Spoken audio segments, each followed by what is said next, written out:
മക്കളെ, നമുക്ക് ഈ ഭാഗത്തിൽ ഇന്ത്യയുടെ പഞ്ചവത്സര പദ്ധതികളെക്കുറിച്ച് പഠിക്കാം. 5 ഇയർ പ്ലാൻസ്.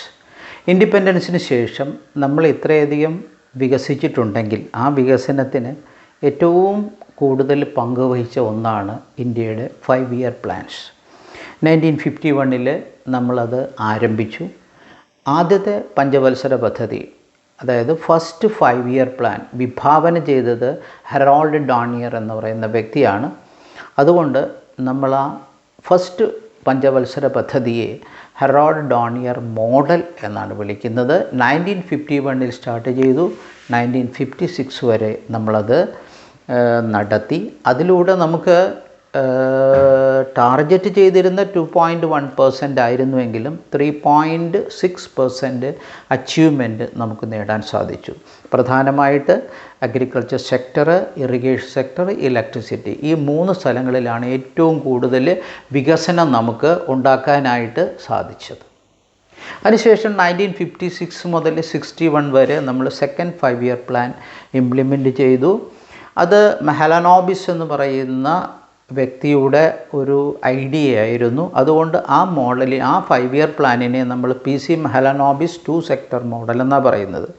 പ്രധാനമായിട്ട് ഹെവി ഇൻഡസ്ട്രീസ് വികസിപ്പിക്കുക എന്നുള്ളതായിരുന്നു ലക്ഷ്യം. 4.5% നമ്മൾ ടാർഗറ്റ് ചെയ്തു. 4.2%ഓളം നമുക്കതിൽ ഇൻക്രീസും ഉണ്ടാക്കാനായിട്ട് സാധിച്ചു എന്നുള്ളതാണ് അതിൻ്റെ നേട്ടം. 61 മുതൽ 66 വരെ, 1961 മുതൽ 66 വരെ നമ്മൾ നടപ്പാക്കിയ തേർഡ് 5 ഇയർ പ്ലാനിന് 5.6% ടാർഗറ്റ് ഉണ്ടായിരുന്നു. പക്ഷേ അതിൻ്റെ പകുതിയെ നമുക്ക് നേടിയെടുക്കാൻ സാധിച്ചുള്ളൂ. 2.8% പറ്റിയുള്ളൂ. ഹെവി ഇൻഡസ്ട്രീസും അതുപോലെ ഫുഡ് ഗ്രൈൻസിൻ്റെ കൂടിയ ഉൽപ്പാദനവുമാണ് നമ്മൾ ലക്ഷ്യമിട്ടിരുന്നത്. അതുകൊണ്ട് തന്നെ നമ്മൾ ഉദ്ദേശിച്ചൊരു ഫലം അതിന് നേടിയെടുക്കാൻ സാധിച്ചില്ല. മറ്റ് 5 ഇയർ പ്ലാനുകളെ പോലെ അതത്ര വികസിച്ചില്ല. അതുകൊണ്ട് അതിനെ നമ്മളൊരു ഫെയിലിയറായിട്ട് തന്നെ കണക്കാക്കി 66 മുതൽ 69 വരെയുള്ള കാലഘട്ടത്തിന് നമ്മൾ 5 ഇയർ പ്ലാനിന് ഒരു അവധി കൊടുത്തു. ഒരു പ്ലാൻ ഹോളിഡേ എന്നാണ് നമ്മളതിനെ പറയുന്നത്. അതിൻ്റെ പ്രധാന കാരണം ഈ തേർഡ് 5 ഇയർ പ്ലാനിന് വന്ന പരാജയമാണ്. അതുകൊണ്ട് 1966 മുതൽ 69 വരെ നമ്മൾ 5 ഇയർ പ്ലാനിന് അവധി കൊടുക്കുകയാണ് ചെയ്തത്. പക്ഷേ 69 മുതൽ 74 വരെ നമ്മൾ ഫോർത്ത് 5 ഇയർ പ്ലാൻ വീണ്ടും ഇംപ്ലിമെൻറ്റ് ചെയ്തു. അതിൻ്റെ ടാർഗറ്റ് 5.7% ആയിരുന്നെങ്കിലും 3.3% നമുക്കതിൽ ഈ അച്ചീവ്മെൻറ്റ് നേടാൻ സാധിച്ചുള്ളൂ. പൂർണ്ണമായിട്ട് അഗ്രികൾച്ചർ ഡെവലപ്മെൻറ്റാണ് നമ്മൾ അതിൽ ഉദ്ദേശിച്ചിരുന്നത്. ഒരു പരിധിവരെ നമുക്കതിൽ വിജയിക്കാനും സാധിച്ചു എന്നുള്ളതാണ് അതിൻ്റെ ഏറ്റവും വലിയ നേട്ടം. 1974 മുതൽ 78 വരെയാണ് നമ്മൾ ഫിഫ്ത്ത് 5 ഇയർ പ്ലാൻ ഇംപ്ലിമെൻറ്റ് ചെയ്തത്. ഇന്ത്യയുടെ പട്ടിണി പൂർണ്ണമായിട്ട് റിമൂവ് ചെയ്യുക എന്ന ഉദ്ദേശത്തോടു കൂടിയാണ് ആ 5 ഇയർ പ്ലാൻ നമ്മൾ ഇംപ്ലിമെൻറ്റ് ചെയ്തത്. 4.4% ആയിരുന്നു നമ്മുടെ ടാർഗറ്റ്. പക്ഷേ നമുക്ക് 4.8% വരെ അച്ചീവ്മെൻറ്റ് അതിൽ നിന്ന് നേടാൻ സാധിച്ചു എന്നുള്ളതാണ് അതിൻ്റെ ഏറ്റവും വലിയ നേട്ടം. പിന്നെ 78 മുതൽ 80 വരെ ഉള്ള കാലഘട്ടങ്ങളിൽ അടുത്ത 5 year plan Congress government implement ചെയ്തുവെങ്കിലും കോൺഗ്രസ് ഗവൺമെൻറ്റിന് ശേഷം വന്ന ജനതാ ഗവൺമെൻറ് അത് കുറേ മോഡിഫിക്കേഷൻ വരുത്തുകയും ആ 5 ഇയർ പ്ലാന് 80 വെച്ച് തന്നെ ഏകദേശമൊക്കെ നിന്ന അവസ്ഥയിലേക്ക് മാറി. അതുകൊണ്ട് 78 മുതൽ 80 വരെയുള്ള ഈ പ്ലാനെ നമ്മൾ റോളിംഗ് പ്ലാൻ എന്നാണ് അറിയപ്പെടുന്നത്. ജനതാ ഗവൺമെൻറ് കോൺഗ്രസ് ഗവൺമെൻറ്റിന് ശേഷം വന്ന് കയറിയ സമയമായിരുന്നു അത്. അതിനെ നമ്മൾ റോളിംഗ് പ്ലാൻ എന്നാണ് പറയുന്നത്. പിന്നീട് 80 മുതൽ 85 വരെ സിക്സ്ത് 5 ഇയർ പ്ലാൻ ഇംപ്ലിമെൻറ്റ് ചെയ്തു. 5.2% ആയിരുന്നു അതിൻ്റെ ടാർഗറ്റ്. 5.4% നമുക്ക് അച്ചീവ്മെൻറ്റ് നേടാൻ സാധിച്ചു. പ്രധാനമായിട്ട് കാർഷിക രംഗത്തും വ്യാവസായിക രംഗത്തും വികസനം ലക്ഷ്യമാക്കിയാണ് നമ്മൾ ആ പ്ലാൻ അവതരിപ്പിച്ചത്. ധാരാളം നമ്മൾ ഉദ്ദേശിച്ച ആ ഒരു വിജയം നേടുവാൻ സാധിച്ച ഒരു പ്ലാനാണ് 6ാം പഞ്ചവത്സര പദ്ധതി. അതുപോലെ 7th പ്ലാൻ 85 മുതൽ 90 വരെ നമ്മൾ നടപ്പാക്കി. അതിൽ 5% ടാർഗറ്റ് ആയിരുന്നു ഉണ്ടായിരുന്നെങ്കിൽ 6% ടാർഗറ്റ് നമുക്ക് നേടാൻ സാധിച്ചു. നമ്മുടെ എനർജി അതുപോലെ നമ്മുടെ ഫുഡ് ഗ്രൈൻസ്, ഈ 2 രംഗത്തും ഇന്ത്യക്ക് ഒരു പരിധിവരെ സ്വയം പര്യാപ്തത നേടിയെടുക്കാൻ സഹായിച്ചത് ഈ 7th 5 ഇയർ പ്ലാനാണ്.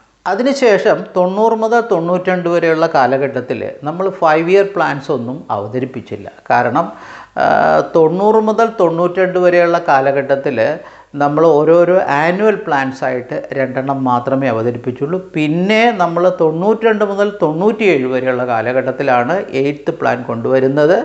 അത് നമ്മുടെ ഹ്യൂമൻ റിസോഴ്സസ് വർദ്ധിപ്പിക്കുക, നമ്മുടെ പൗരന്മാർക്കിടയിലുള്ള വിദ്യാഭ്യാസം വർദ്ധിപ്പിച്ചെടുക്കുക. അതായത് ഓവറോളായിട്ട് ഇന്ത്യയുടെ ഹ്യൂമൻ റിസോഴ്സിൻ്റെയും വിദ്യാഭ്യാസത്തിൻ്റെയും വികസനത്തിന് വേണ്ടിയാണ് നമ്മൾ 8ാം പഞ്ചവത്സര പദ്ധതി കൊണ്ടുവരുന്നത്.